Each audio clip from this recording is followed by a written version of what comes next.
welcome everybody. So the idea over here is how do you grow in Emunah?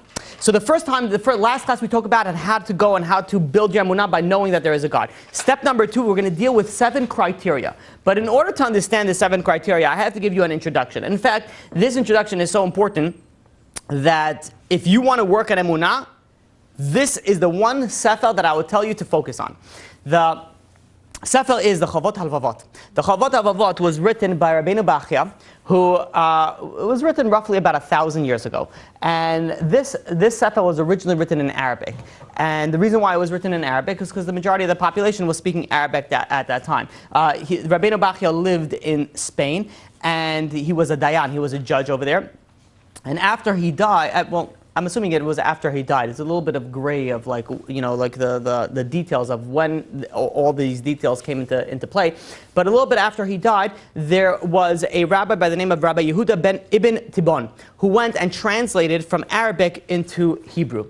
And whatever, it was translated a few times. But regardless of the way that the path that this sefer took, it was originally written by Rabbeinu Bachya, who, to tell you how much, what type of level Rabbeinu Bachya was, when you go and you open up a sefer, generally, when the majority of, let's say somebody who's a Talmid Chacham, somebody who actually knows a little bit about the Torah, the first thing they do before they read a sefer is they read the Haskamot. They read the approbations. Who said that this author is good? Who said that you could go and learn from this person and this person is on a high level? So if you buy a sefer in Eichler's or in, please someone help me, Mikar Judaica, you go and you open it up over here and you see over here and you be like, aha, you see over here a Haskama, an approbation from who? Rab Moshe Feinstein or Chacham Ovadia Yosef. You'd be like, okay, this guy's pretty good, that he was able to get, Haskama from such big rabbis. But imagine you see somebody, let's say from the Chafetz Chaim, or from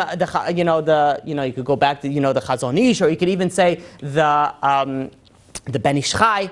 But imagine you have an Haskama from an angel. Like an angel comes, and I'm not saying your soulmate angel. That's a different thing. Hey, by the way, read this book, it's really good. I'm not talking about that angel. I'm talking about a real, no physical angel, like a spiritual angel, like a real spiritual angel that comes in. And how did this come to play? So we know Rabbi Yosef Karo. Rabbi Yosef Karo was authored the Shulchan Aruch. He used to learn with an angel. The sefer is called Magid Mesharim. And in this sefer, this angel told Rabbi Yosef Karo, the author of the Shulchan Aruch, he said that you should learn from the Chavot HaLevavot. Why? And I want to quote this from you. He says like this. This says the angel. It's quoted in the Magid Mesharim, the end of Parashat Behar. He says, read a passage from the Chavot HaLevavot every single day because he knew how to subjugate the Yetzer Hara, the evil inclination, like no one else. So here you have an haskama, an approbation from an angel of God saying, hey, this is a good read. He's going to do a good job. Read it. I don't think you can get higher than that, in the worldly, haskama. The Arizal, you told the students to study Chavot HaLevavot also every single day. Rabbi Yisrael Salanter would say that the Chavot HaLevavot, the Sha'ar Bitachon, which we're going to be speaking about today, that is the Shulchan Aruch for the Hilchot Bitachon. So if you really want to learn Bitachon, in fact, I've done, Baruch Hashem, with God's help, I was able to learn tremendous amount of Sfarim on Bitachon.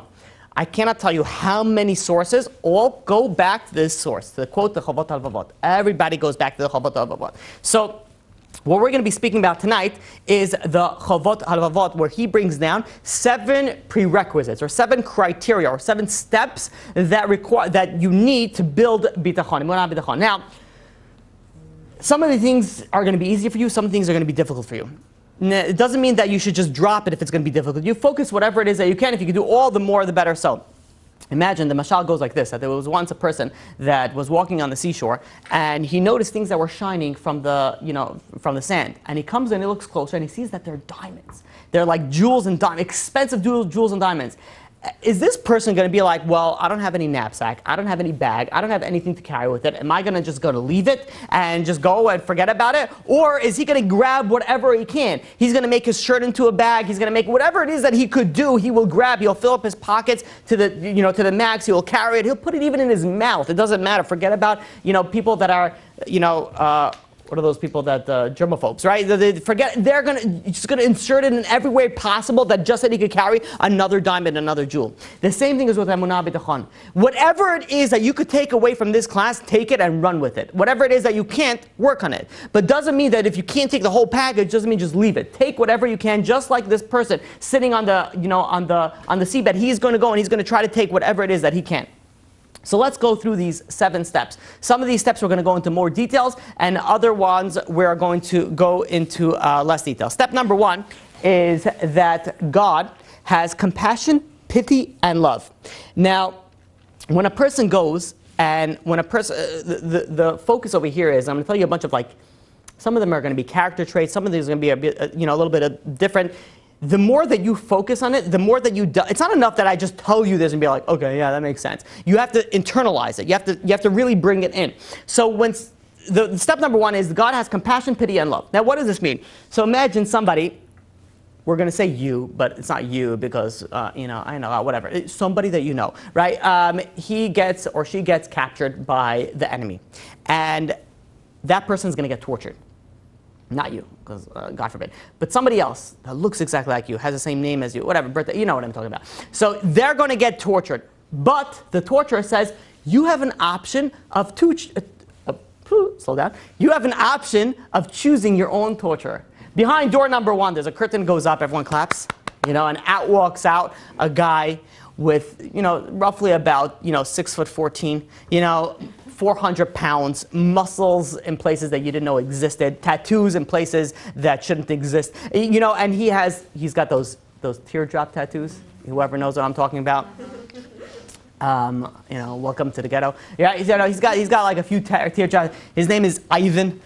He's chewing glass. And he's swallowing it. He's not even spitting it out.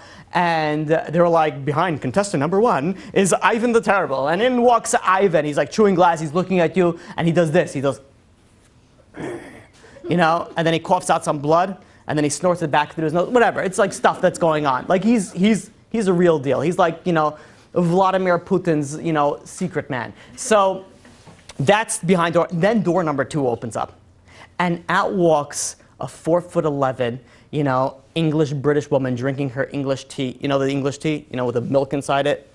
Whatever, don't get me started, right? There's tea inside, there's just there's stuff going on over there. And while she's walking there, she's like, hello. And she's walking in there and she's like, she's introducing herself. My name is Ethel. This is my first time torturing. And she's sewing you a scarf because it seems a little bit chilly at this time. And then, the talk show host is going to be like, so who do you choose to be your torturer? Is anybody in the right mind going to choose Ivan? No. Happens to be there's one person that will choose it. And it's one of my students where I asked him this. And he's like, yeah, I'll choose Ivan. I'm like, why? He's like, because women, we can't connect. Ivan, I could speak to him. Maybe I could figure something out. So 99.9% of the people will choose Ethel over Ivan. Why? Because, Ethel's walking out there. She's literally, knitting you a scarf.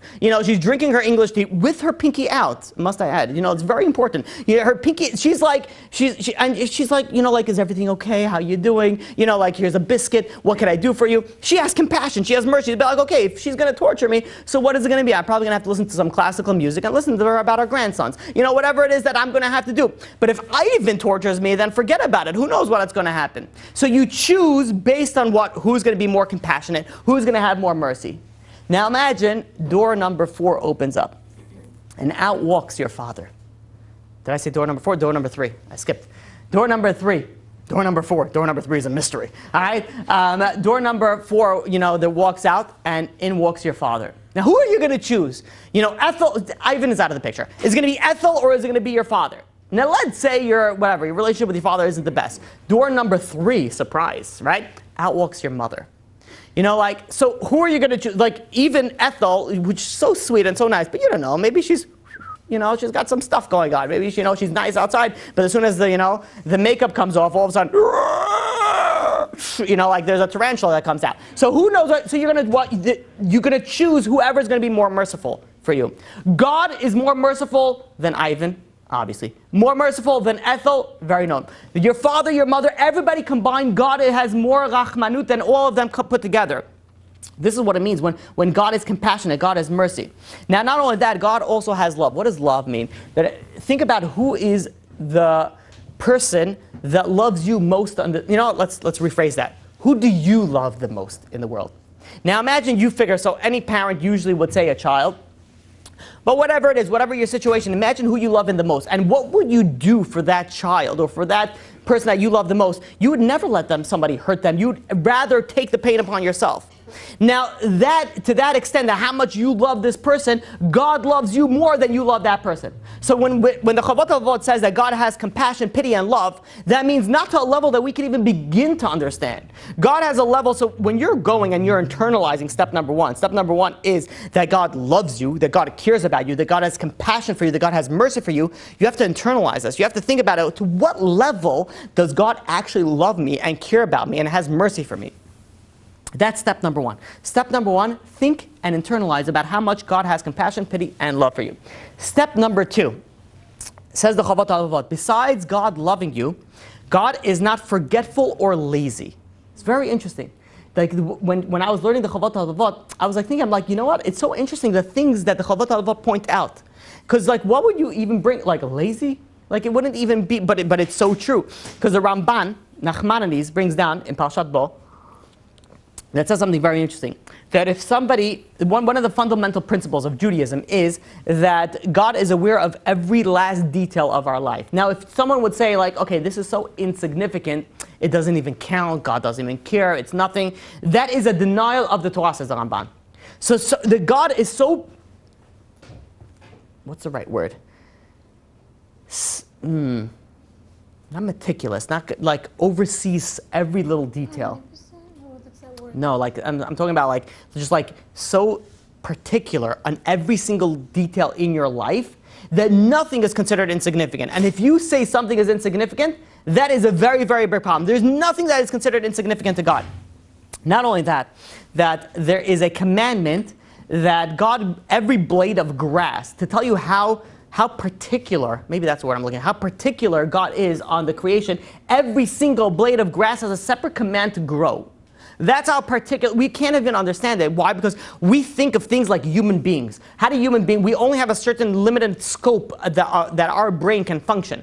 We cannot think, breathe in, breathe out, breathe in, breathe out. We don't think of that, it's subconscious. Why is it subconscious? Because if you would have to breathe, if you would have to actually consciously think that, we would stop breathing. Because we would be watching something, right? We couldn't even focus on that. So we have so many things that are working for us subconscious because we don't have the mental capacity to think of so many things at the same point in time.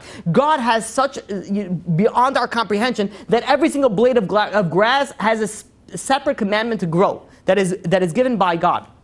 And not only that God also knows your thoughts, knows your emotions, knows your intellect, knows every single aspect. And not only in this world, also in the next world. In this world and the next world and anything in between, the kafakela, whatever it is that you're dealing with, God has complete jurisdiction over and complete supervision over.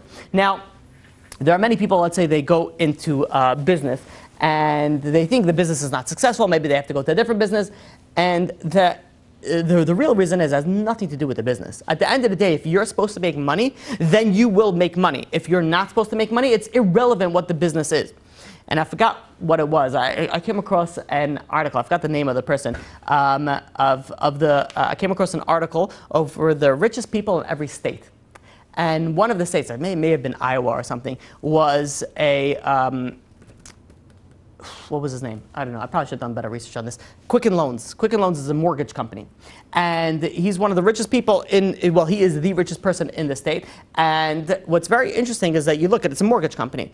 There was I doubt it. Is anybody here in real estate? Persian, come on, you're not in real estate? You know at least 17 people that are in real estate for sure, right? Yeah. What? I do title insurance. Oh, you do titles. Okay. Yeah, I work for a lawyer that does real estate. Okay. Is it on Flatbush Avenue? No. Okay. It's in the city. Oh, it's in the city. Okay, fine. So when you go in the real estate business, before the the bubble burst, or if you know, I don't know, you guys are so blank faces. Okay, before a certain time, you know, once upon a time, right?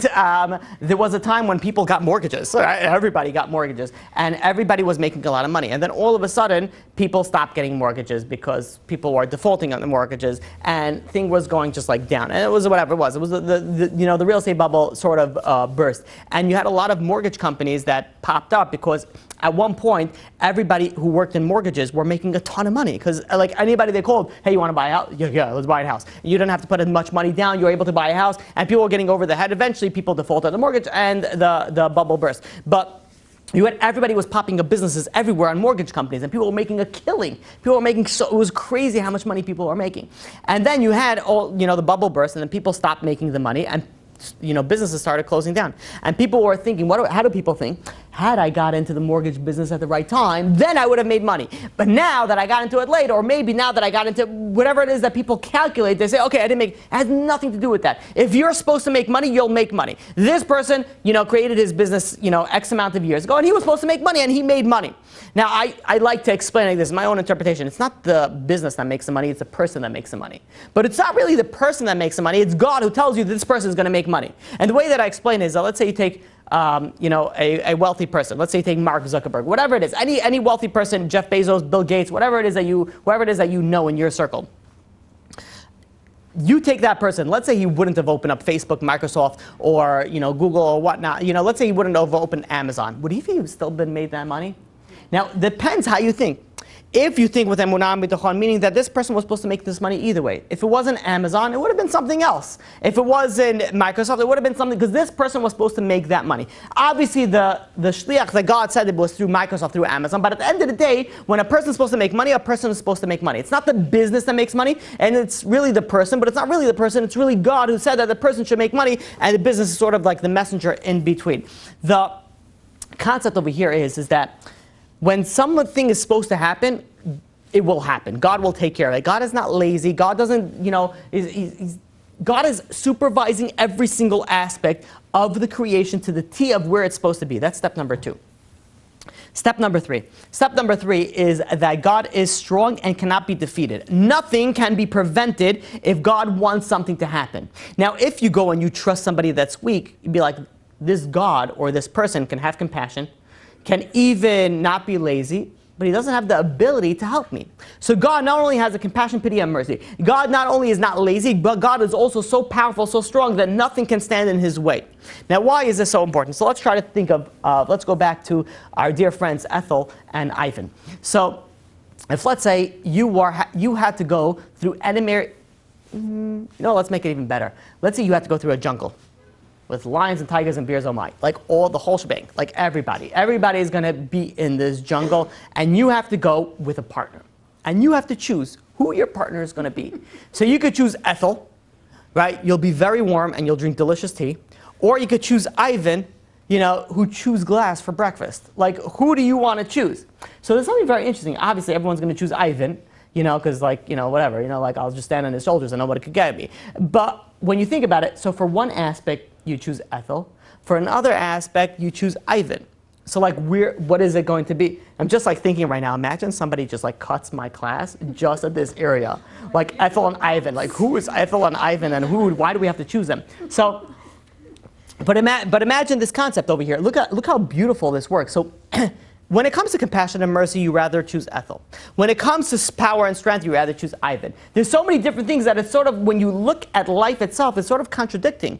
So you can have someone who's so powerful, at the same time so merciful. And the answer is yes, that is what God is. God is both Ethel and Ivan at the same time. It's like and more, like a lot more, like infinite more. I can't even, you know, begin to explain that. But there's so many different aspects of it. So why am I bringing it in this manner? Because when you think of every aspect of these 7 criteria, there's so many different things that you have to focus on, and everything that you build upon yourself with it, it will help you in that criteria. But when you go to a different step, a different criteria, now you have to focus a little bit differently. And those never contradict each other, because this is God that we're talking about. God is not only strong and powerful, God is also compassionate. God is also merciful. And the idea over here is why is this so important? That even when things look so bad in your life, even when things look so down and it looks like it's all over, there's no hope, God can take you out of that. God can take you out of anything in your life. And that is the aspect of strength. That is the aspect of strength. No matter if it's good, if it's bad, if it's ugly, it doesn't matter. God can help you. That is step number 3. Let's go to step number 4. Step number 4 is that anything that is beneficial to man is known by God. Now, whether it's helpful to you or detrimental to you, God knows what you're dealing with and how to, and how to help you and how to fix it. Now, if let's say you buy a product, a complex product, and you want to fix it, are you going to go to the seller, to the retailer, or are you going to go to the manufacturer? You're going to go to the manufacturer, the one who produced this. So I guess the easiest way I can explain this is a car. If you have a car and you want to fix it to the highest level, you bring it back to the dealership that deals with that car. Because they know the car, they breathe the car, that's all they know. So when you have a problem, are you going to go to somebody either like a middleman, or are you going to go to the manufacturer of that product? The manufacturer of a human being is God. Now when God manufacture us, he knows exactly what is beneficial for us and what is harmful for us, even the things that we sometimes think that, oh, this is going to be beneficial for me and this is going to be harmful for me. But really what God says, no, you got it all mixed up. This is going to be beneficial for you and this is going to be harmful for you. So many times in life, we go through certain criteria, certain scenarios where we think that God is hurting us, God is, affecting us, and really what God's saying, this is for your own benefit. You don't see that because you're not the creator. It's imagine a car that is able to talk. I'm not talking about artificial intelligence, a car that is able to talk, and all of a sudden you give it a certain type of oil or gas and be like, no, I want the sweeter thing. I'd be like, the sweeter thing is not going to help you. It's going to be more detrimental for you. That is what God does to us. God understands us more than we understand ourselves. So the aspect that everything God does for us is for the best, the fact that maybe you're not married yet, the fact that maybe you don't have any children yet, the fact that maybe you're not a billionaire yet, whatever it is that you want in your life, the fact that it didn't happen, it's for your benefit. Even when you think, well, wait a minute, I want this and I need this. And God says, well, I created you. I know you. I know what you want better than what you know that you think that you want. I know what you need more than what you need. So what we're going on over here is that anything that happens in your life is for your benefit, even when you think that it's not. That's step number 4. Step number 5. Step number 5 is that God has been the exclusive caretaker of you from the second that you were born. Let's scratch that. From before you were born, however far you want to go, until now, and the future to come. Now, why is this so important, so imperative? It's very, very important for anybody who wants to build Emunah to look back in their life and think about all the benefit that God has done for them. How many times have we've wanted something and we didn't get it, and then we're like, we're complaining, like, God, why? Like I'm literally the Baba Sali in reincarnation. Like I'm literally the Chavetz Chaim. Like I'm so holy. Like why are you doing this to me? And only later do we realize, be like, oh yeah, that's for my benefit. And I was speaking, today to somebody regarding a person that didn't get married until they were later on. They were in their late 20s, very late 20s, 29 and a half. Like late 20s. And I was, we were talking. It was very interesting because this person, in the beginning of their 20s, they had a certain character trait. I don't want to get into the details. They had a certain character trait. But as they were single and they stayed single for a while, they changed this character trait. They were like, I don't want, and they took themselves out of the comfort zone, and now they're no longer, you know what? I'm going to give you the example. I'm going to give you the, because I feel like it's going to be more beneficial. So there was one person that was a very, very secluded person. Not a loner, but like a loner. Like, you understand, like somebody that likes to be by themselves, doesn't want... Introvert, yeah, thank you, perfect, thank you very much. So it was an introvert. Now, that's how this person was in the beginning of their 20s. Now, as they gone on in the years, they were like, you know what, maybe I shouldn't be an introvert. So they put themselves in uncomfortable situations to put themselves in a more extrovert situation where they put themselves in a situation where they were uncomfortable, but they did it so often that it became comfortable. You know what I'm talking about? Like how you hate broccoli or spinach, but then you eat it so much, and how you love spinach. Sephardim say this about gefilte fish. You know what I'm talking about? So like when you don't like something, but you eat it so much, you're like, okay, now I need it. Drug addicts say this about drugs. Whatever it is, the concept that the more that you deal with it, you enjoy it. So this introvert actually became an extrovert because he didn't get married, in his early 20s. But what was amazing thing is that his spouse was a huge extrovert, like needed to be out there. Now I was speaking to somebody, I was like, look how amazing it is, because had he married his spouse when he was younger, it would have been so much conflict. Like he couldn't be an extrovert. He couldn't go out to parties. He couldn't go out, kosher parties, right? Kosher parties, what I meant. He couldn't go out to like these different events because he just wanted to be in his own circle. But all of a sudden now that time went by and he had to go out of his circle, he went out of his comfort zone, and then that became his comfort zone. Now he met his wife. And now that he met his wife, now his wife takes him out to all these, extrovert curricular activities, all of a sudden there's no arguments, there's no things going on, there's no fights that were going on over here. So you look over here, there are many people that say, God, why are you doing this to me? Like I'm ready to get married, I'm dating, come on. Make my spouse knock on my door and say, I'm here, I'm waiting for you, what's going on? Let's get married, let's do this. And we don't see that, and we argue, be like, God, why not? And, instead of focusing our problems on God, we should start saying, like, wait a minute, maybe there's something that I need to change. And I'm not saying that you need to become, don't be like, well, I have to start going to parties. That's what the rabbi is telling us, let's party-arty. No, that's not the focus. The focus is that there's everything that happens in your life, there is a reason for it. There is a reason that's orchestrated by God. And why God is orchestrating this, all of a sudden, after these things happen, you look back and be like, you know what? If I would have married my spouse back then, we would have never gotten along. It would have ended in disaster. But now that I see what I had to go through, all the troubles and the difficulties I have to go through actually is to my benefit.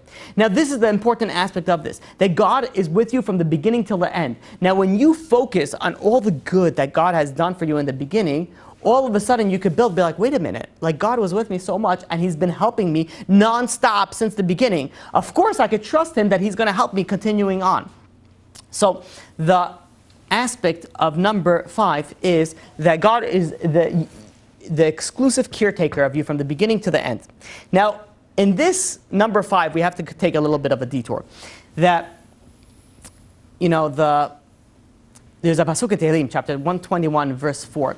Hinei lo yanum v'lo yishan shomer Yisrael.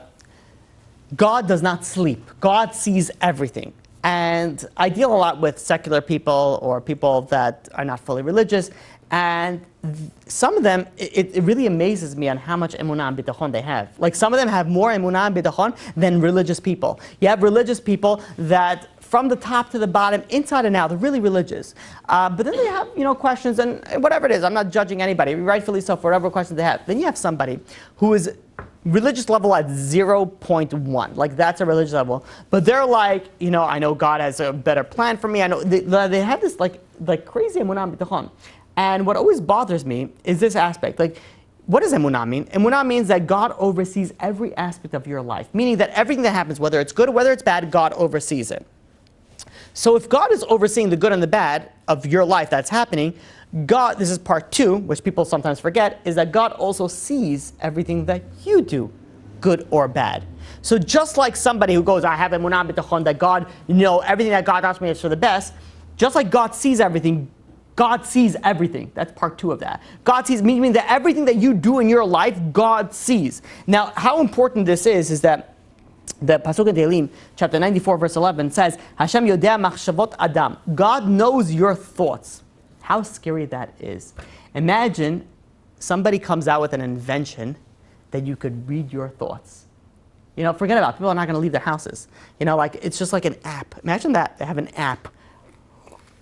They just point the camera on you and then just reads your thought. First of all, I would say about 90% of the people will either be hospitalized or institutionalized or locked up. It's either one of those. Either everyone's crazy in their own mind, right? So they're all everybody's going to be like, there's a situation going on in everybody's mind. But imagine, you think, I can't control my thoughts. But imagine someone can read your thoughts. Oh, you're going to learn how to control your thoughts. Oh, trust me. All of a sudden, you're going to be able to control your thought process and how do you change it. We have to internalize that when God sees everything, God sees your actions, your emotions, your thoughts, everything. Not only that God sees your actions, your thoughts, God also oversees the insects. The insects, can we say thoughts? Do the insects have thoughts? I don't know. I didn't study this enough. But whatever it is, and the animal to the extent that God feeds the animals. God feeds the cockroach. I shouldn't say cockroach. The butterfly. Is that better? Okay. The butterfly, has, God gives food for every single butterfly. God provides. Just like God provides for the butterfly, God provides for you as well. And everybody in between. Whether they rhyme with shmakaroach or whether they don't rhyme with shmakaroach. God, provides everybody. Whether they have a long tail, whether they don't have a long tail. You guys were saying? Okay, fine. So whether they live in your wall. Okay, fine. So the idea is like this. The way that it works. The way that it works is when you look at a little baby, a little child, right? How do you play hide and seek with the baby? So like when adults usually cover their own eyes, like, where's daddy? Right here, and the child's like, so almost giving a heart attack. Okay, it's good. Almost giving a heart attack is fine. Right? Great parenting, right? 101. So, but the concept is like, what is going on up here? Like the child is like, so because they don't see you, you're not there. And the answer is yes. That's how the child thinks. If they don't see you, you're not there. The same concept is if you don't see them, then they can't see you. You ever had playing with a little child hide and seek? So all they do is they could cover their eyes, but their head is like showing, their arms are showing. They think they have the best hiding place possible that you cannot, because they can't see you, so you for sure can't see them. That's how children go and play hide and seek. But the truth is, human beings, we act like that a similar way. When we think that nobody can see us, when we think that we can't see anybody else, we think that nobody can see us. And that's how we live our life. So when we live our life, in a certain, seclusion in our own home or in our own office, whatever it is, we think that nobody's looking at us. So because nobody's looking at us, so because I can't see anybody else, nobody else can see me. There are many stories. One of the most popular ones are with the Vilna Gaon, the Chafetz Chaim, is when they were with their wagon driver. And they're going in the wagon driver, and this is a story from the Chafetz Chaim, that the wagon driver stopped off, and he was traveling. His passenger was a Chafetz Chaim. He said, "Listen, he saw like a fruit tree over there." And he's like, "Let me take some fruit." And he told the Chafetz Chaim, "Be on the lookout. If you see anybody, let me know, so that we could go straight ahead." So the wagon driver pulled over. He stood up on one of his horses, one of his carriage, and he grabbed some of the apples. And all of a sudden, the Chafetz Chaim says, "He's watching! He's watching! He's watching!" And the guy's like, "What? He's watching!" And he starts running, riding away. And he's looking around, and like no one's there. And the wagon driver says, "Who was watching? I don't see anybody." And the Chafetz Chaim says, "He's watching." He points out to heaven. It's like God is always watching us. And that is how we should feel. And we don't always feel like that. We feel like if somebody's watching us, then okay, like I have to be good. But if nobody's watching us, I could be myself. Rabbi Yochanan ben Zakkai told his students that the fear of heaven should be like on you, like the fear of man. Meaning that just like you fear somebody watching you, that's how you should fear heaven. And the students were like, really, that's it? But imagine that. Imagine how different your life would be if you had a video camera crew going around with you every single second of every single day. Like how different, and there's like, a few thousand people watching you. They're tuning in and be like, tonight on Sarah, let's see what she's doing. And they're watching over, and she's doing her makeup, and then she's going out, and then she's speaking to her friends. And how are you going to speak? What are you going to do?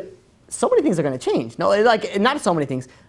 I'll probably say everything that you do will change. Like everything we'll do, we will change. But we don't think that way. We don't think that we have a camera crew going over us. Said Rabbi Victor Miller, one of the things that we need to focus on, one of the things that we need to work on is that God is always watching us. When we think about that, our lives really change. If you ever try to work on this, even for 10 minutes, it's going to change your life.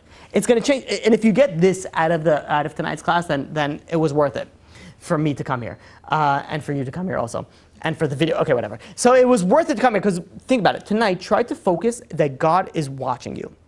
And we're like, God is watching everybody. Like, yeah, we get that. We all say that, but focus on that. Think about that. Internalize that. God is literally watching you. And if that doesn't like shake you up, imagine you have 100 people. Imagine you have 1,000 people that you don't know in the Philippines. Yeah. I have a question on that because I think about it sometimes. I'm like, I was watching you shape up, and then I'm like, well, guess what? He's also watching people in clubs. Like, I'm not interesting for him. Ah, very good.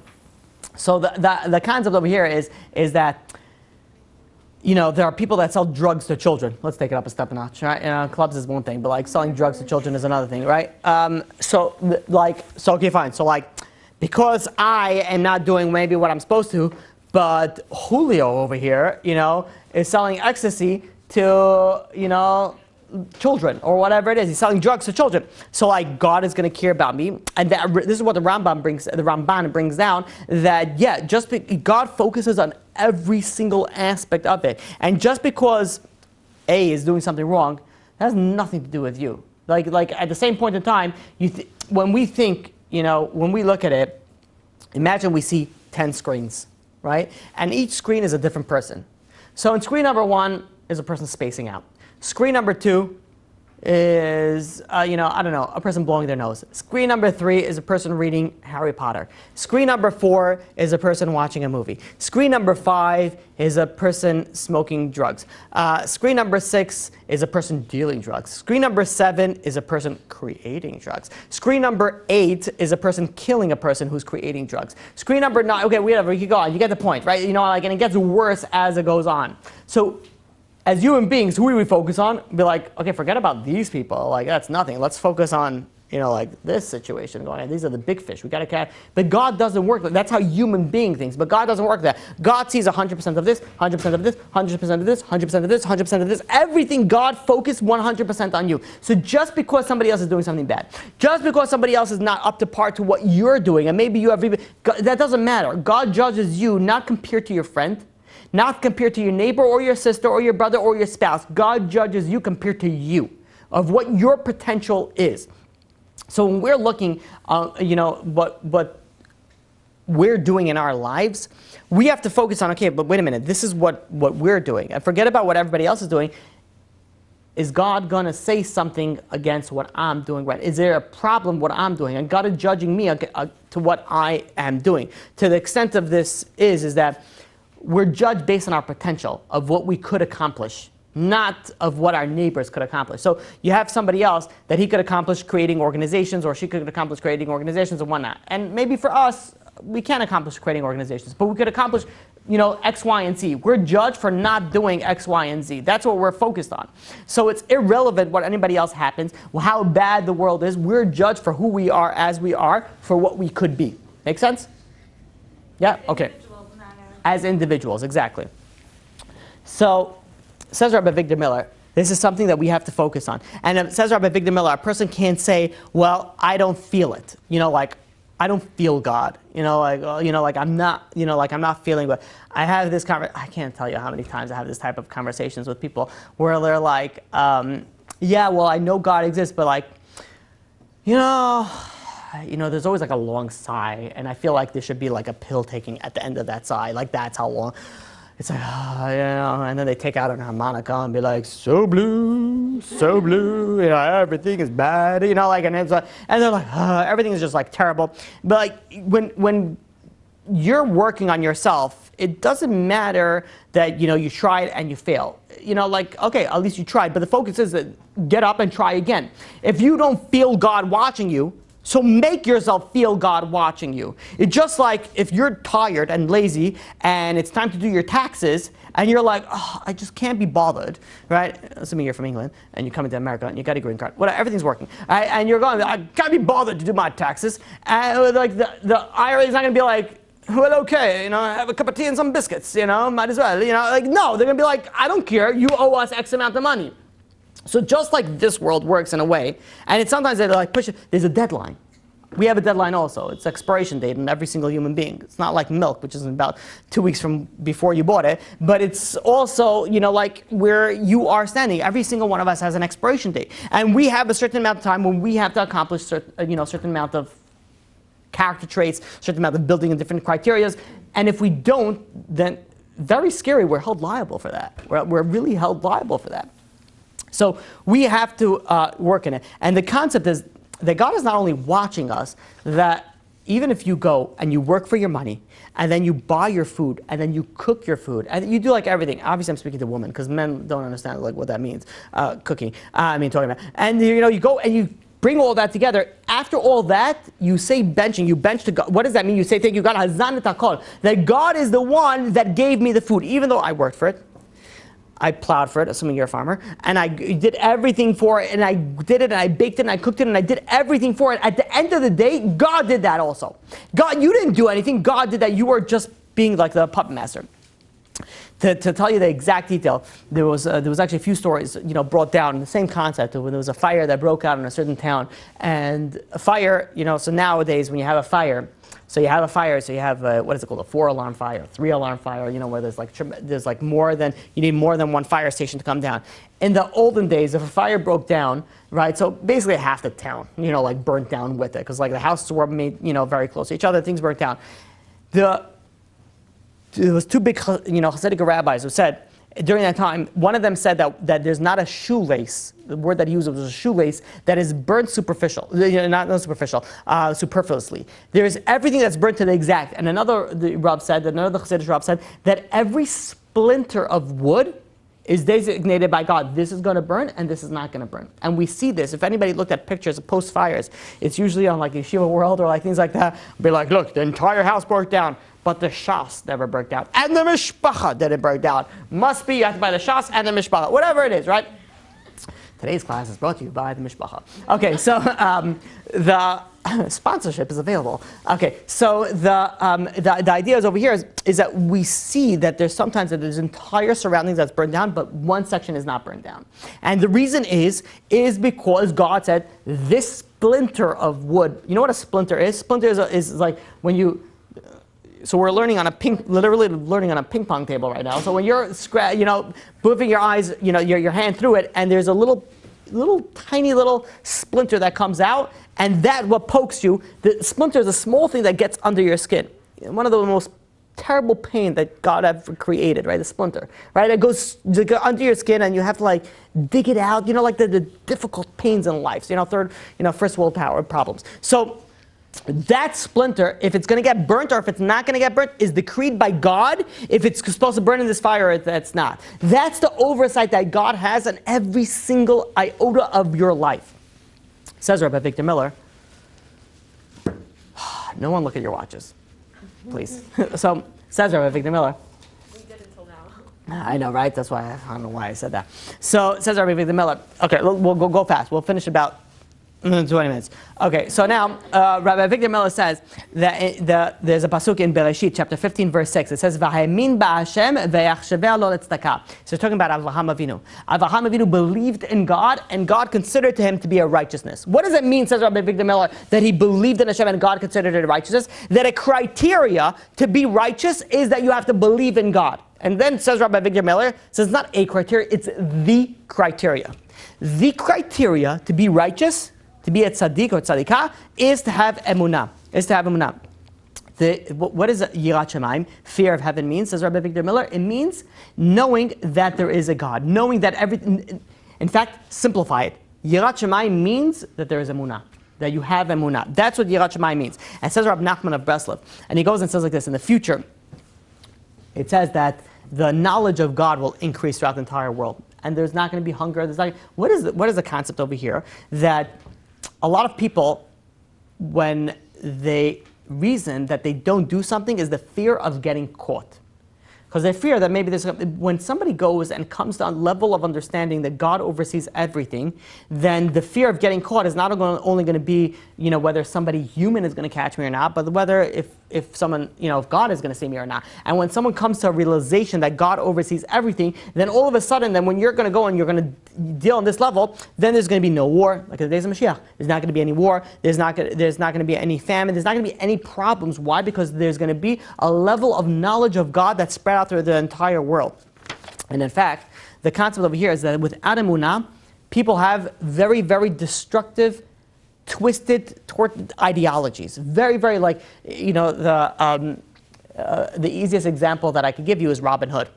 Robin Hood is a childhood, tale where you have a person over here that robs from the rich and gives to the poor. Now, halachically, This person is a ganav. He's, who knows what this person, like, who cares, like, what he's doing good with his money? Like, I have many people that come and tell me, be like, well, Rabbi, I'll go to Vegas and I'll go to Atlantic City, but I'll give like 50% to charity. And I'm like, God doesn't need your, gambling money for charity. Like, like that's not, I'm not talking about after the fact. I'm talking about before the fact. Like, you want to give it to charity, obviously it's better for you to give it to charity than that. But God doesn't need, like, okay, like, I'm literally sitting over here doing God a favor, gambling because I'm so amazing, I'm going to win so much money, and I'll give half of it to charity. God doesn't need that. When we come to some sort of twisted ideology that's saying, Robin Hood, when you read these stories nowadays, who reads when you read with your eyes a moving picture, these stories, so you come and you start to thinking and be like, well, this guy is really good. And the answer is no, it's not. When you're thinking with morality perspective of your eyes, of an atheistic perspective, then yeah, maybe he's really good. Because there's so many people that are starving, and now he's taking from the rich and giving to the poor. Mazal tov, he needs a bacha, he needs a big beard, he could give bachot, he could wrap some things in gold and hand it out to people, and then you read, keep this with you. Who knows what he can do? But Allah, when you speak about the Torah's perspective, this person is a ganav, this person is a thief, this person is doing everything that's terrible that a person should not be doing. But when you wrap your ideology in the secular world, you come to to some sort of conclusions that this is correct and this is not correct. And the answer is that this is very, very problematic. And this is really when we leave off to our fifth concept of where God oversees everything from the beginning to the end. And when God oversees everything, so that means that what is right and what is wrong is not what you think was right is wrong. What is right and what's wrong is what says in the Torah. If this is right, then it's right. If it's wrong, then it says wrong. Don't try to start convincing yourself or convincing other people that this is right and this is wrong. But nowadays, because the fashion industry is like this, and nowadays because to entertainment, don't start convincing it. What's right is right and what's wrong is wrong. Let's go to number 6. Let's finish up. Number 6 and number 7. We're almost finished. Number 6 is that all matters are entirely on God, and nobody else can harm you, and nobody else can benefit for you. Now, the concept over here is that God has a monopoly of power. Now, the idea over here is that if you want to change something in your life, the main way to change it is through prayer. That is the main way, because when you're dealing with it, God has the only aspect of change in your life is through God. And how do you get to God? Through prayer. So the only way that you could change something is through God, through prayer. Now, the important aspect over here is to understand that Tov Alvanon brings this down, that many times we come with the if only clause. And I want to give a class just on this, Bezat Hashem, on the regret. Like, if I would have done this, then I would have been married. If I would have done this, then I would have been wealthy. If I would have done this, then I would have had children, and so on and so forth. Everybody has the if only clause. But says the Tov Alvanon says like this. Says like, there was once a boat, and this boat wanted to go on a certain journey, but the Sultan went and he accused the captain of the boat of a certain, false accusation, and he locked him up.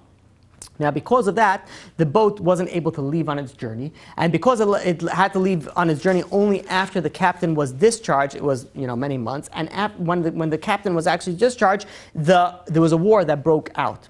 So the path that the captain wanted to take the boat to its journey, now he had to go to a certain area because you don't want to go past a war zone. So he went through a different area. Because he went through a different area, and he wasn't used to that area, there was a lot of boulders, icebergs, and goldbergs that were hanging out over there. And this boat hit this boulder, and because of that it drowned. Now what happened on the boat? There was some sort of treasure. That treasure floated on the sea. That treasure eventually ended up into the seashore. Now what happened on this seashore? There was a certain righteous man, says the Tov Alvanon, that this righteous man, he was accused of the Sultan of a certain crime that he didn't commit, so he had to run away.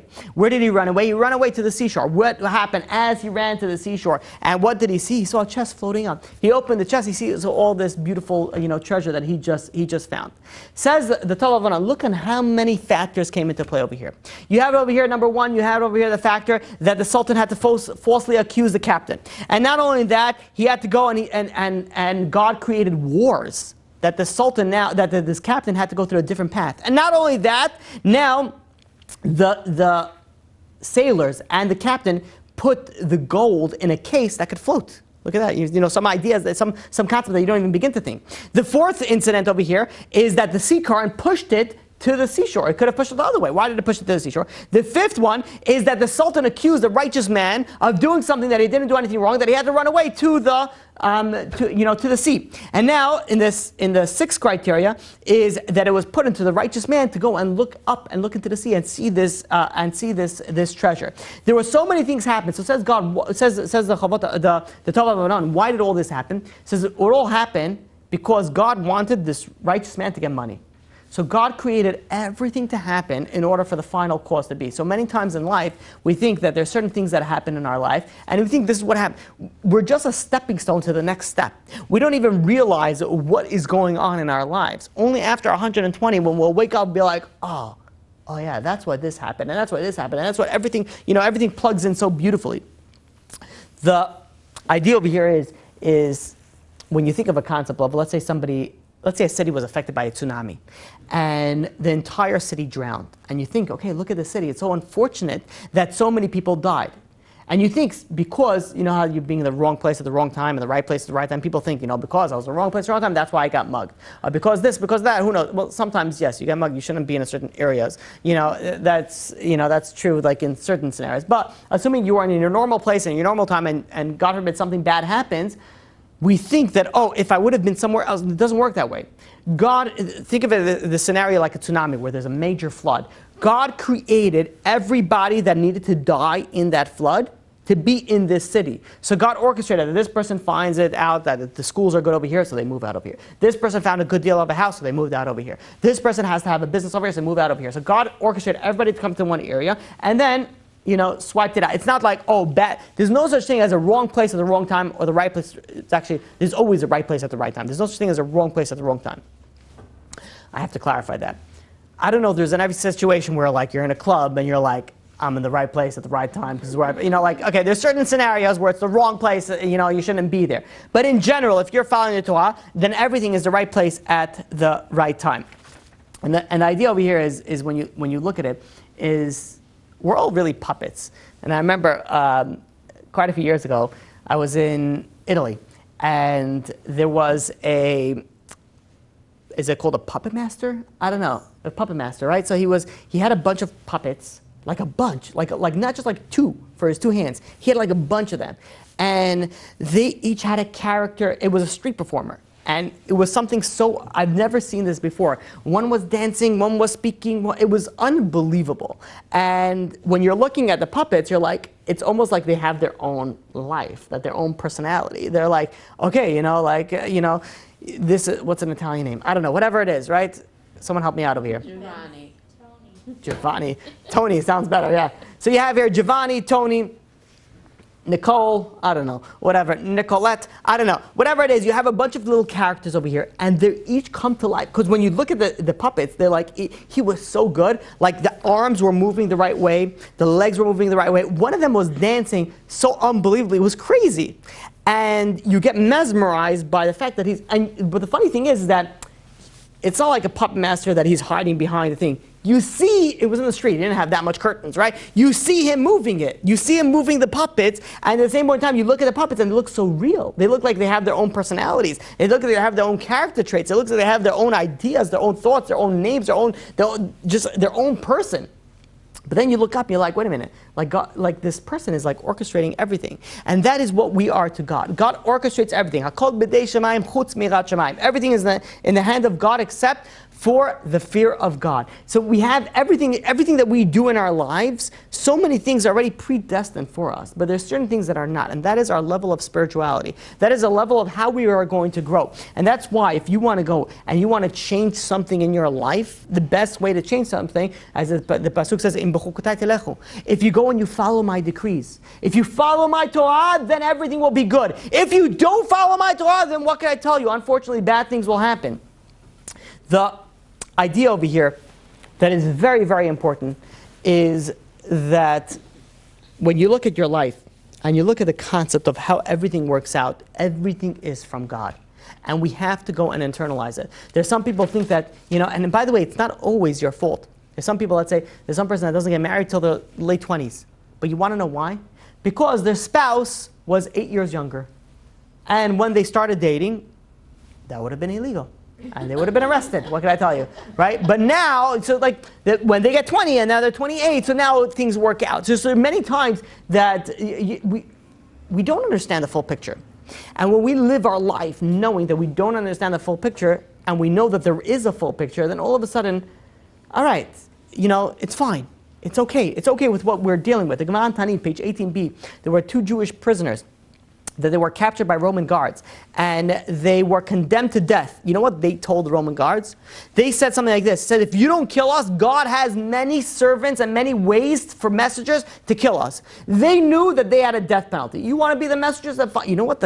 What's so important about this? It's not about the fact of that you're going to be fearful. It's the fact that how are you going to relate to your fearful situation?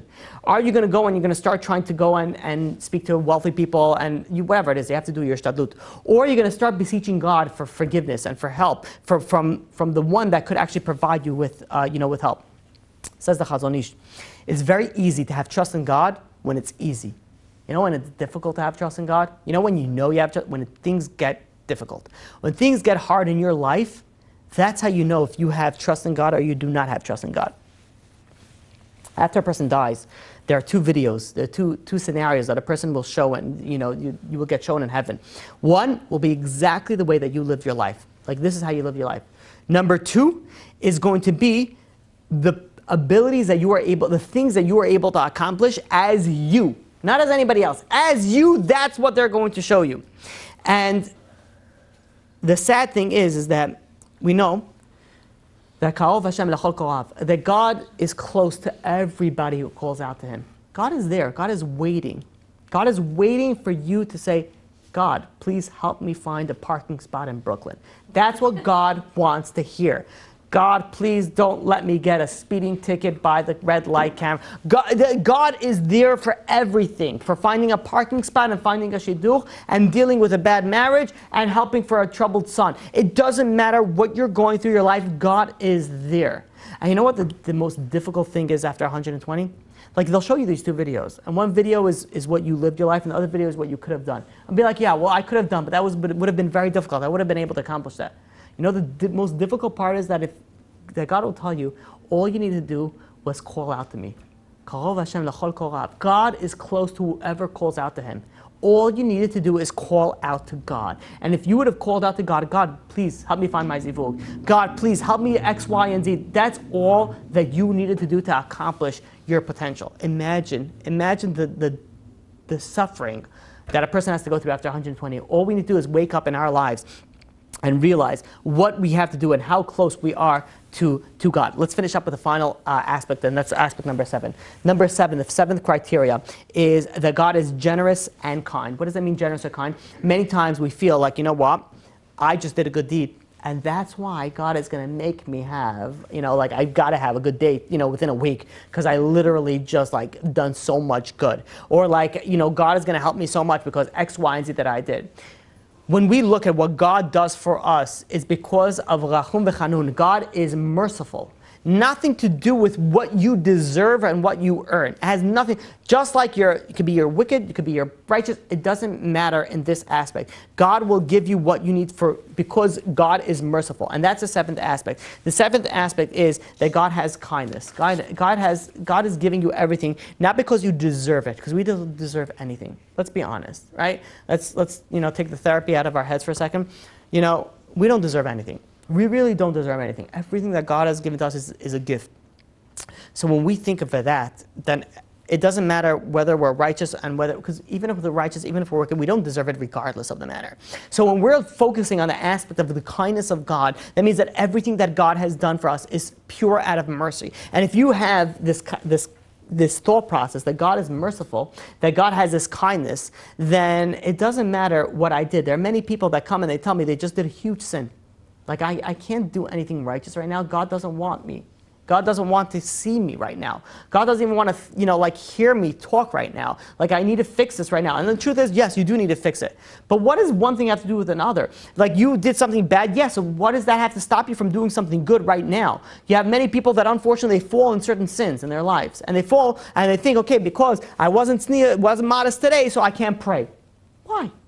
Why does one thing have to do with another? Yes, you have an obligation that you should be modest when you pray, and when you do that, fine. We're not going to go into all the details of the halachot that you need to do, but at the end of the day, why do you go and say that who are you to decide what God wants from you and God does not want for you? God says you have to do your halachot. You have to do the 613 commandments. So regardless of whether you feel you deserve to do the 613 commandments or whether you feel you don't deserve to do the 613 commandments, do the 613 because that's what you need to do. That's what you need to focus on.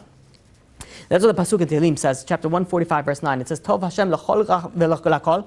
God is good to all, v'achamav v'kol ma'asav, and God has mercy to all His creations. Regardless of where you are in your life, and regardless of how far you have fallen, God has mercy on you. Now that doesn't mean that God has mercy on me, okay fine, so I don't have to do anything, God will just do everything for me. No. Do what you need to do for yourself. Follow the halachot that you need to do. But at the end of the day, know that the reason why you get anything in your life is not because you deserved it or you earned it or lack thereof, but rather because God is merciful. Let's do a quick sum up. Finish off with one little mashal, and then we'll open up for some questions. The summing up, right? Listen to this, probably the most important part. 7 criteria of the Chavav Avod. Number 1, God has compassion, pity, and love. That's number 1. Number 2, God isn't forgetful or lazy. Number 3, God is strong. And the small problems and the large problems are equally to God. Doesn't matter. Big and small, everything God could accomplish. That's number 3. Number 4, God knows what will benefit you more than you know what will benefit you. Number 5, God is the exclusive care of you from the beginning to the end. Number 6, all matter is in God's hands entirely. Nothing can happen to you unless God decreed it. No one can harm you and no one can benefit you unless God decreed it. And finally, number 7 is God is generous and kind. And one of the most famous, I love this. This really deserves to be its own bumper sticker. Don't tell God how big your problems are. Tell your problems how big God is. When you live your life with these 7 criteria, the more that you build up on this, the more that you will be able to go and accomplish in your life. Now, the idea over here is, let's finish up with one final parable. Before I finish with the parable, one important pasuk in Tehillim, chapter 116, verse 10. Hemanti ki adaber. I believed Emunah. Why? Because I spoke. It's not enough to listen to these classes. It's not enough to learn about this topic. You have to constantly review it. You have to constantly go over. This is a class that I should have said that everybody should have brought pens and papers to them, because these 7 now, right? It's on. B'ezras Hashem will be on camera, so you can always review it. But these are 7, and if you don't have it, open up the Chovot HaLevavot. I elaborated on some concept, and Chovot HaLevavot doesn't speak about Ethel and Ivan, but the core essence of it is from the Chovot HaLevavot, chapter 2 and chapter 3. If you want to go look at it in the Sha'ar Bitachon, the gate of Bitachon. So. But what does the Pasuk in Tehillim tell us? I achieved Emunah only. Why? Because I spoke about it. I constantly reviewed it. I constantly spoke about it. Emunah is a muscle. You have to constantly review it. And after you review it again. You have to work on this every single day. And it's so beneficial for you. I can't tell you how beneficial it is for you. These classes are so important that it will change how you are as a human being. It will make you happier. It will make you healthier. Every benefit possible to human being is through Emunah. This is so important. Learn the Chovot HaLevavot. Realize this, internalize it, concentrate on this, focus on this. There's 7 things, 1 day a week. Do 1 day a week that you're going to focus on one thing. Open the Chovot, read it. I'm going to do 1. God has compassion and mercy. So how am I going to learn that it's compassion and mercy? Focus, internalize it. I cannot tell you how beneficial this will be to your life. You have to focus on this internally. This is a class that wasn't a lot of stories, was it? It was a lot of information, and it's very, very important. I can't even begin to tell you how imperative it is in each and every single one of your lives to concentrate on each and every single one of these factors. Read the Chovot HaLevavot, internalize it, memorize it, do whatever it is that you can. The final mashal is like this. There was once a father that was riding a donkey, and his son was walking past by him. And it was a passerby that was standing nearby, and the father overheard him, and he said, "Look at this father. Look at this father, unbelievable. He's riding the donkey and the son is sitting and walking." The chutzpah that this father has, unbelievable. The father hears about it, feels bad. So what is he going to do? He's like, you know what, son, let's switch. He puts his son on the donkey and he walks past by. He walks past by, passes by another person. And he sees, this obviously happened in Brooklyn because nobody else speaks out, right? He goes and he sees this other person, he overhears him and says, "Look at the arrogance of the children nowadays. The father is walking and the son is riding on the donkey. You know what would have been in my day? They can't, in my day, the son will be carrying the donkey upon which his father is riding on, and we'll be driving the trolley for our nickel, whatever it is, right? Everybody has their own complaints. They say, look at this. The father over here is walking, and the son is riding. Unbelievable. So the father's thinking about it, be like, all right, I guess he's right. So what do? They both go on the donkey. The father and the son both on the donkey. They're riding. They pass by, obviously, Park Slope, and they're going and be like, we got to call PETA. Look what's going on over here. 2 people riding on a donkey. The abuse of this donkey. Forget about hunger in Africa. This is what we need to focus on right now. The abuse on this donkey. So the father hears this and be like, well, I don't want PETA coming after me. So him and his son go off the donkey. They keep on walking. They pass by the lake over there, and suddenly they hear somebody else going over and say, look at this. They have a donkey, and no one's riding on it. Look at these idiots. Look what they're doing. And you look at it in general, when you look at life, you can't appease everybody. You go, one person likes you, one person hates you, one person says, when you go and you learn about, you grow in, let's say, in the religious life aspect, what is going to happen? There's a certain family member, oh, you're religious now, I don't know why they speak like that, but, they're frowning, and all of a sudden they're speaking from down there, speaking like that. I'll be like, oh, you think you're better than us? And the answer is, yeah, I am better than you. It's what you really should tell them. But you have humility, so you don't. And be like, you're right, I'm sorry, I'll say Tehillim for you. I'm sorry, what's your name again? Refuah Shlema for who? Refuah Nefesh? It's like, obviously, you go to whatever, level you need. But when you think about it, people always complain. You're too religious. You're too religious. You're not religious. You're not religious enough. You're just right. For the other people, you're not enough. So for the other people, you're too left. So you can never make you think about it, you can never make anybody happy. Also with Emunah. When you go and you start focusing on Emunah, you think, okay, fine. There's 7 criteria. Am I going to be able to get all 7? Forget about it. This is not going to happen. I'm not going to be able to do it. So what do you do? Nothing. Forget it. If you could do 1, good. If you could do 7, even better. If you could do 6, -1. So it's all, it's all good depending on what your level you can do. The goal that you should have is to accomplish all 7 of these. And it's not just knowing on it, it's internalizing it. I can't say this enough. Bring this into your life, internalize it, think about it, focus on one thing at a time, what you could accomplish, what you could grow on in aspect number 1, in aspect number 2, in aspect number 3. And eventually this is the main steps. This is, in fact, in all criteria that I will speak about, B'ezrat Hashem, on Emunah, this is the main class. This is the main class on how to go and grow with Emunah. This is what you need to focus on. Look at the Chovot HaLevavot. If you didn't get what I said, open the Chovot HaLevavot, the Sha'ar Bitachon, the 2nd and 3rd chapters. Go and read it, memorize it, internalize it, learn it. Any questions? What do you recommend? Besides the Chovot HaLevavot? The Chovot HaLevavot, but which translation or which, if you're reading it in English? Feldheim has the only translation that I know in English. The classic one? Yeah, the classic one. Miller one. Victor Miller and the Chovot HaLevavot? Yeah. Rabbi Victor Miller is great. There's Rabbi Victor Miller. There's also Rabbi Asher Rubinstein, also Rabbi Asher Zelig Rubinstein, if I'm not mistaken. And also, or when you open up, it's fascinating. When you open up any of the modern day books on Emunah, almost all of them quote the Chovot HaLevavot. So what I would recommend, the Chovot HaLevavot, the section on the Sha'ar Bitachon is not that big. Learn that, and then learn everything else, and then you'll see how everything else plugs in. But when you learn the Chovot HaLevavot, it's not enough just to read it. You have to internalize the source. Exactly. Yeah. And then I'll get you. You didn't have a question. Okay. Okay, yeah. What's the balance of accepting something that's happening to you and then praying for it to change? Because technically, if I believe that everything's happening to me is for my own benefit, should I technically not be praying for it to change? That's a very good question. That's a question that I should really delve into on the Hishtadlut section, which I want to do after I finish this section. So the question is like this. The question is what point should I accept it versus should I pray for it to change, right? Yeah. So I guess the simplest answer that I could give you right now is that if you have the ability to change it, then pray for it. If it's done already, then accept it. Vague answer for a vague question, I guess. I don't know. Yeah. But I'll speak more about it when we delve in Hishtadlut. The Hishtadlut is a whole section itself. Right now we're working on the building of Emunah, and afterwards we'll work on... I think she's asking about the question, how much more... And I'll get you afterwards. You don't want to have reality, you want to fight it, and you're like, I don't want this, I want this reality, I just want something else. That's also true. It would be easier for me to hear a particular scenario, but let me give you a scenario so that you don't have to give it. If let's say someone is 79 years old, right? And they're married without children, and they've been praying that they should have a child biologically. Now, they're 79 years old.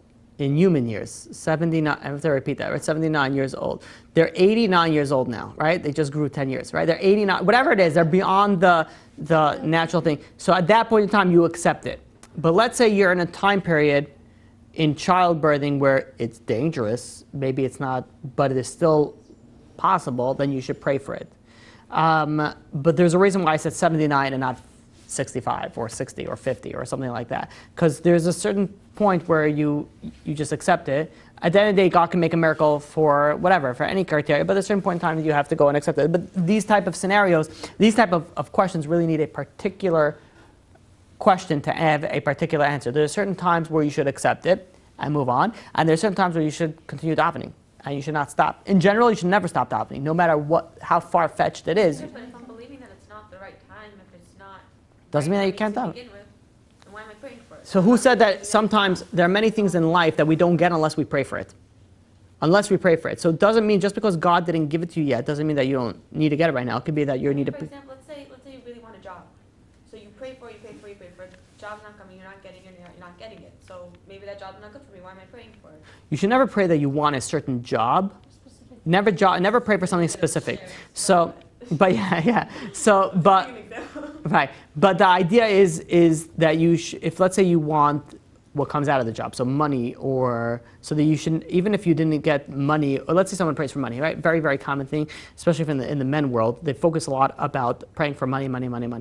And just because you didn't get it and you're 70, what do we say, 69, 79? Whatever, 79 years old, doesn't mean that you should stop praying. You should continue praying for it, because God could still make it happen. There's no reason why. But maybe I'm not supposed to, maybe Prayers don't go to waste, though. You could pray for panasah, no problem. You shouldn't pray that God will, what? So that sounds like an example. Something that's bad for you. Obviously, if I'm not getting it, it's not good for me. Right. Or you don't, what? Why am I praying for it if I'm not, So, it's not good for me? okay, so we're delving into a little thing about prayer, which is, I do want to speak about that when we get into prayer. So I'll give you the simple answer right now for it. That, let's say marriage, for example, right? So let's say person A wants to get married and they're 21 years old. Now really, it's not good for them to get married at 21 years old, because they're not supposed to, it just doesn't work out for them. So they pray, and we know when someone prays, God listens. So what happens? Eventually God listens, and God allows that person to get married. Now how did that work?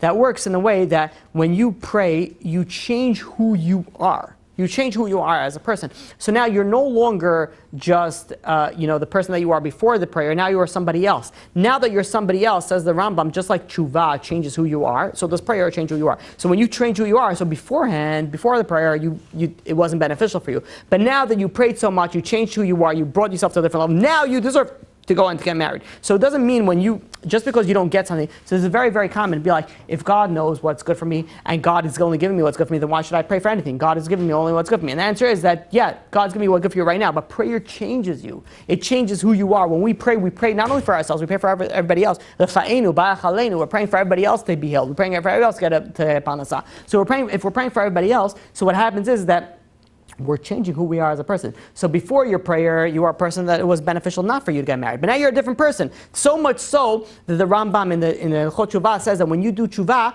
you're not considered your normal person anymore, that you could change your name. That's how different that you are. Change your name, change your mazal. So you change so much. So do prayer changes who you are. So now you could be worthy of marriage. You could be worthy of all these aspects of panasah, whatever it is that you want. Good. Okay. Yes. I don't know where I heard it, but it was something like that, something to do with what she said, like God granting the serenity to accept the things that cannot change, the wisdom to change the things that can. Oh no, wait. Grabbing the serenity to change the things that can, the strength The strength to change the things I can. and the wisdom to know the difference between the two. So something like that, like I have it on a keychain. Yeah, it sounds like something should be printed on a board or something, puts on your diner or whatnot. Yeah, yeah. So it's like very like. I mean, I happen to agree with a lot of those sayings. They're nice. You go to some people's houses and on their kitchen dinette, there's like faith. I'd be like, yeah, well, that's nice. I agree with that. I don't know that prayers Emunah. ever go to waste. What? I don't know that prayers ever go to waste. They don't. Yeah.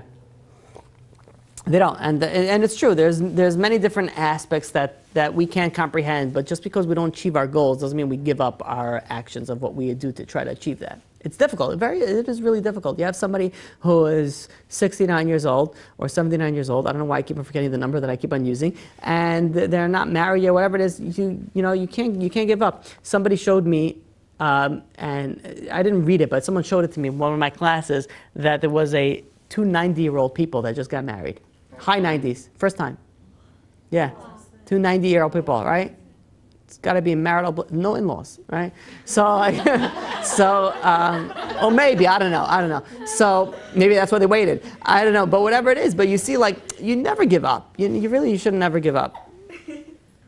Not that your in-laws will, well, okay, fine, let's move on in life. Okay, any other questions? No one gets married. I hope no one gets married before 90. I was going to add, like, Moshe when he davened, going to Israel, if you would have davened one more tefillah, he would have gone in. Exactly. But the concept of, like, you don't know if you're one tefillah away from what you want. That's the scariest thing. The scariest thing is, imagine you go and you pray so much for X, Y, and Z, and it doesn't happen, and you come after 120, and God will be like, it was just one more, and you would have gotten that. And I'd be like, what? No! Like as you fall down into hell. Like, no! Like obviously not. You're going up to heaven. So as you climb up the ladder, you're like, no! Okay, so, but we really don't know what the last one really is. Any other questions? No? Okay.